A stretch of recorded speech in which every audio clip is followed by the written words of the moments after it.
Graça e paz, meu amado, minha amada, povo mais que vencedor. A palavra de Deus diz assim no livro de Provérbios, capítulo 21, versículo 16. O homem que entra desviado do caminho do entendimento, na congregação dos mortos repousará. Meus amados, na congregação dos mortos repousará. Glórias a Deus.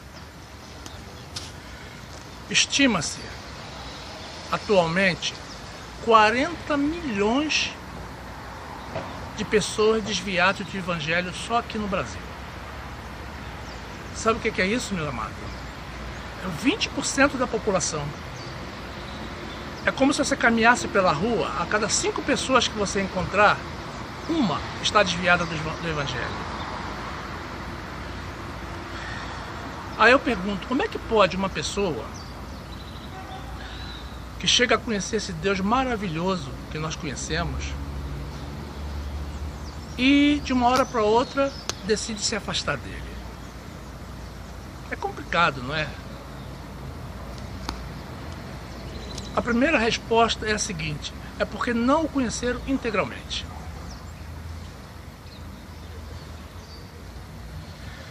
E uma das causas principais é o jugo da lei. Veja o que disse o apóstolo Pedro, que era um pregador da lei. No livro de Atos dos Apóstolos, capítulo 14, versículo 10, ele diz assim: agora, pois, por que tentais a Deus, pondo sobre a serviço dos discípulos um jugo que nem nossos pais, nem nós podemos suportar? E ele continua dizendo: mas cremos que seremos salvos pela graça do nosso Senhor Jesus Cristo, como eles também. Meus amados, o apóstolo Pedro era um pregador da lei. O apóstolo Paulo que pregava a graça. Mas veja a afirmação que ele faz aqui. Primeiro com relação ao jugo da lei. E depois com relação à graça. Ele afirma, muito embora ele pregue a lei, que a salvação é pela graça. Então por que vivemos ainda pela lei de Moisés? O que acontece, meus irmãos? São jejuns, vigílias, batismo nas águas, subidas aos montes, muito judaísmo e pouco cristianismo. Veja o que disse o Senhor, por exemplo, a respeito do jejum. No livro de Isaías, capítulo 58, versículo 5, o Senhor diz assim: seria este o jejum que eu escolheria? Que o homem um dia aflija a sua alma, que incline a sua cabeça como um junco, estenda debaixo de si sacos cinza? Chamarias tu a isto jejum e dia aprazível ao Senhor? Meus amados, Deus está dizendo aqui, ó, que o homem um dia aflige a sua alma. Quer dizer, você ficar sem comer, se sacrificar, você acha que isso é agradável para Deus? Deus tem prazer nisso? E ele continua: porventura, não é este o jejum que escolhi?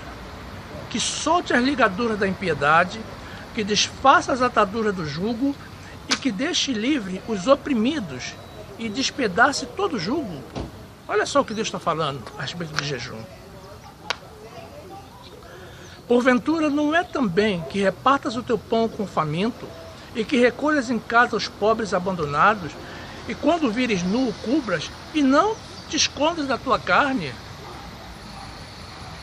Então romperá a tua luz como a alva, e a tua cura apressadamente brotará, e a tua justiça irá diante de ti, e a glória do Senhor será a tua retaguarda. Meus amados, continua Deus dizendo: então clamarás e o Senhor te responderá, gritarás e ele dirá: eis-me aqui.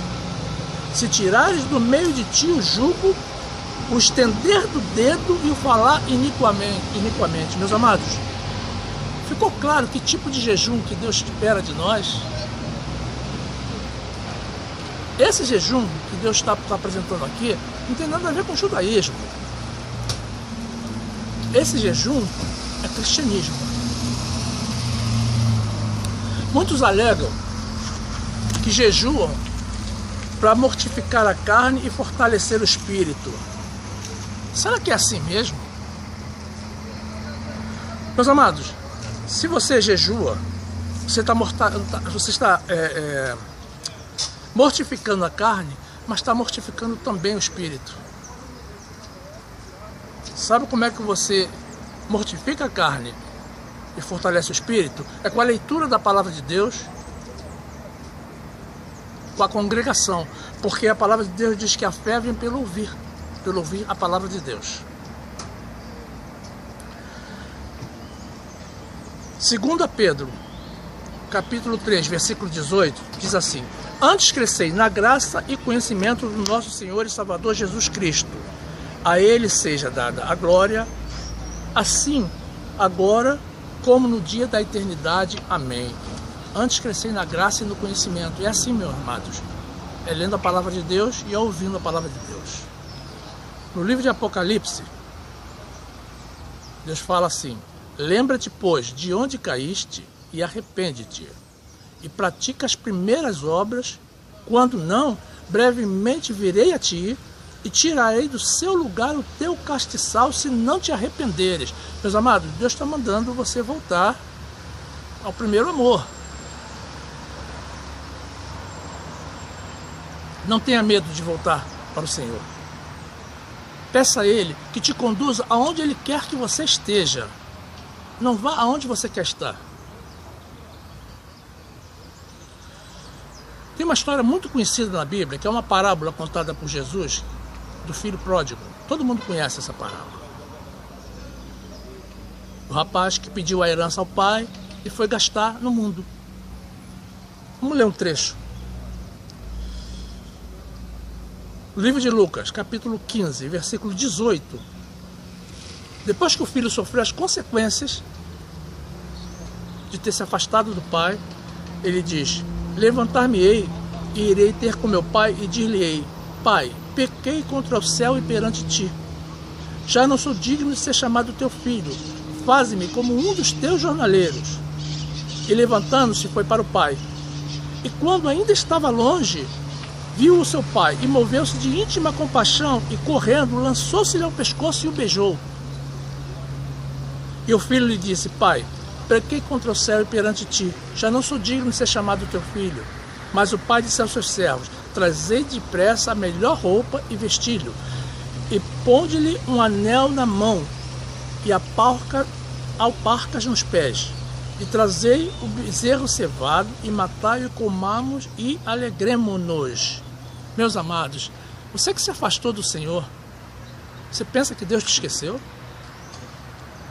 Livro de Isaías, capítulo 49, versículo 15, Deus diz assim: porventura, pode uma mulher esquecer-se tanto do seu filho que cria, que não se compadeça dele, do filho do seu ventre?